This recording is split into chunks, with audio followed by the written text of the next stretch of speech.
he went so far as to compare Bush to Hitler and to compare the 9/11 event to the Reichstag fire, and really drew a direct comparison between those two events, which was a fascinating piece of historical information that most of the people in the country, I fear, are unaware of. Well, I think you're right, and it suggests to me that he's familiar with research on 9/11 by serious students, because quite a few have drawn those parallels. You'll find several essays that explore the political context here that make that analogy completely reasonable in a book that we have just published entitled The 9/11 Conspiracy, The Scamming of America, which I would recommend to anyone who wants to take an objective scientific look at the evidence related to 9/11. Another book that people might want to look at in regards to that issue is the book by William Shirer, S-H-I-E-R, I believe. William Shirer, the book called The Rise and Fall of the Third Reich. Yes, that's a classic. And a book I recently read by Jerry Spence. I think I could say the title on air. Yes. Bloodthirsty Bitches and Pious Pimps of Power by Jerry Spence. Well, and he also draws the comparison, talks about the emergence of the culture of hate in the United States. And I was fortunate today, thanks to Paula Gloria, who you well know, is a producer here at MNN, to watch a segment of a discussion by Kevin Barrett, and he spoke about the neocon agenda and the Straussian theory, and the fact that it thrives on what he referred to as enmity. Well, the Straussian theory to which he refers, of course, is the views espoused by a philosophy professor by the name of Leo Strauss, who taught at the University of Chicago, and who had as students many of those who count themselves among the neoconservatives.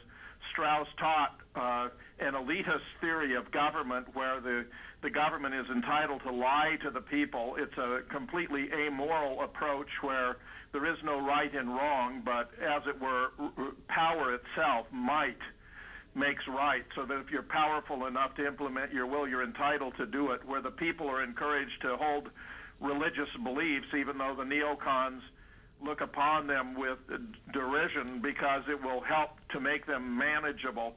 It's a terrible, corrupt political philosophy that seems to have taken hold in the minds of some of these neoconservatives, and it's a tragedy that views of those low caliber should have had any influence on American history.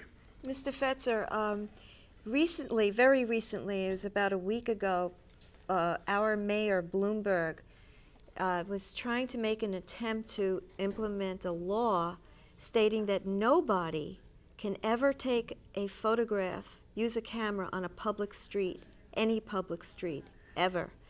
Is anything like that happening where you live? No, but of course that was completely outrageous. So you are going to have to put up some fantastic sum of money if you were going to shoot on the New York streets. There has to be an improper motivation behind this. I mean, video footage even with cell phones nowadays can enable pedestrians to take records of crimes and other events. It seems to me the only possible reason the police could have for not wanting, ordinary citizens to be able to take films is if the police are themselves criminals and committing acts they don't want recorded. This is about as outrageous a violation of democratic principles I can imagine, and I think it's not redounding to the benefit of Mayor Bloomberg, whom I have on some occasions considered to be a potentially viable candidate for President of the United States. Oh, absolutely. Yeah, because people... It kind of makes you feel that they are planning the attack again in New York, and that's why they don't want the cameras, because people see too much. I'm sorry to say that it is suggestive. We have multiple possibilities as to where another attack might happen, even as early as this month. FEMA some time ago said that the three greatest risks to the country were a terrorist attack in New York, a tremendous hurricane hitting New Orleans, and an earthquake out in California on the San Andreas Fault. Well, we've had two of the three so far. So an earthquake in the San Andreas Fault might be something that the Bush people would like. California has gone Democratic. It could be a form of punishment, just as I think that the hurricane in New Orleans was intended in part to disperse the black population and dilute the Democratic influence in New Orleans. It's a terrible thought. It also put a lot of extremely valuable property available for the very rich, where the very poor may have difficulty even reclaiming their own homes. Another alternative is the possibility that Michael Chertoff has talked about, how if a port were hit in California, for example, and he's talking about Los Angeles and San Francisco, how rapidly it might recover. It has occurred to me that those might be desirable targets again because California is so strongly Democratic, but also because there have been labor issues there where the labor unions have been exerting their influence, which of course the Bush administration dislikes in the extreme. And San Francisco might be especially appealing. Oakland Bay, that whole area, might be an inviting target. Oakland is itself a heavily black community, and of course this area is represented by Nancy Pelosi. So a hit in the Oakland Bay area would serve multiple functions, including, of course, embarrassing and humiliating the Democratic Speaker of the House, who has been opposed to the Bush line here regarding the war on terrorism, and put her in a very uncomfortable position politically. What do you think? Very good.